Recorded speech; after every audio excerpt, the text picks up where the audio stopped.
it's like everyone's living a life. Everyone looks at life, does everyone online, like it's television.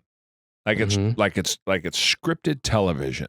And the idea that, and I think that we don't do this necessarily on purpose. I think there's a subconscious aspect to this, and that is that we all know television is not real, right?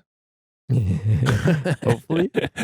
We all know that the emotion that you see on television and the way that people behave on television and the way that people react and interact on television and the way that people talk and the things that they say aren't real. And I think that a reminder is necessary for everybody that television isn't real.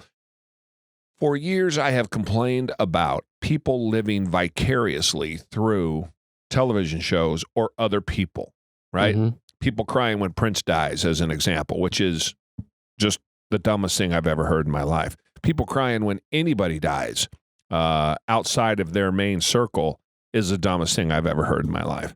But particularly a celebrity who never knew you existed, who knew nothing about you, who had, well, quite frankly, contempt for you in life and in death. And then we don't ever learn our lessons. So we freaking cry because Prince died and we never learn our lessons.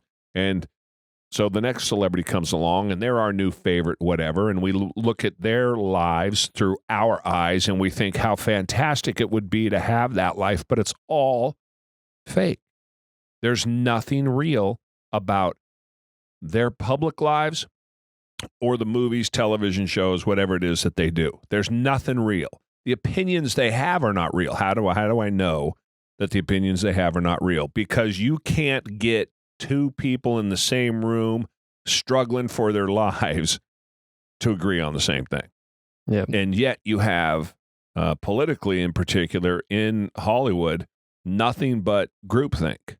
And it tells me, because you have so many people that theoretically, air quotes, have the same opinion, that they don't all have the same opinion. That what you see is not what what you are seeing in front of you is not what reality is. It's a PR stunt. Correct. Yeah, it's to get along and get jobs and all the rest of that stuff. I mean, we all, to an extent, particularly business owners, are careful about what we put online and the things that we say because you don't want to alienate your customers. They get away with it to a much larger extent than they ever should, although it costs some millions, but they make so much that they don't notice it. Because there's, if 100 million people go see your movie, but 105 million could have, you just cost yourself $20 million, whatever the math. Well, no movies, goddamn, it's more expensive than that, right?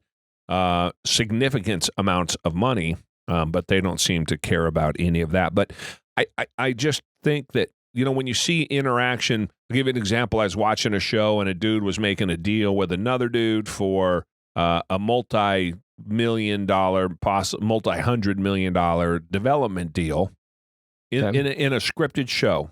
Yeah. And my wife was watching it with me, and they're playing golf, and one guy says one thing, another guy says another thing, and we can't, I can't really trust you, but you can trust me on this one. Oh, okay. And they shake hands.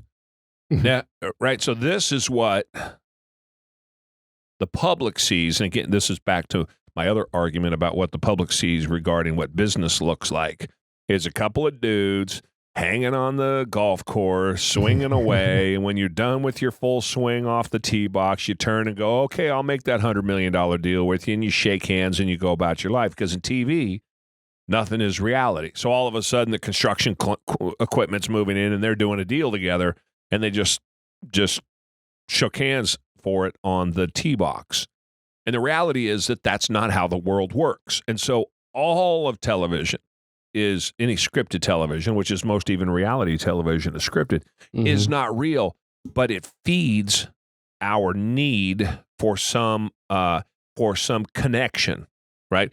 It feeds that what we would like life to be, or it's comforting. It's like comfort food. It feels good to watch, to see things go through like that. I mean, they have to they have to voice the things they're thinking. Otherwise, you have to B-roll it and do voiceovers for it, right? But they have to bring it up. They have conversations the way that we never would. They talk about things they never would. They never stutter. You ever notice that? Because it's all scripted. So, I mean, it's not even when there's a real conversation, it's not a real conversation. And so I think that society-wise, we have what we see in front of us is what we believe to be true. And I've said this forever about business, right? The way business gets portrayed. And I don't see it getting any better. In fact, I think I see it getting worse. And you watch a scripted television show and start to tell yourself subconsciously that that's real.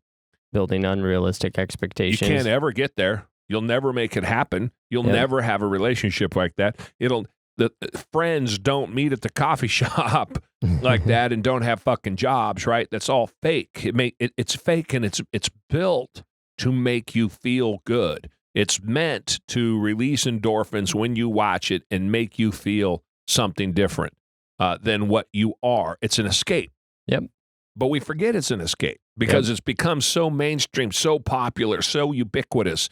Television and television shows and people have become so, watching them has become so ubiquitous, particularly with YouTube, that I think we've lost our direction. I think we've lost, and again, I'm generalizing, our ability to discern between real and fake. And then we go chase that thing that's fake. Thinking that it's possible. What chance do you have chasing something that's fake? Yeah. None.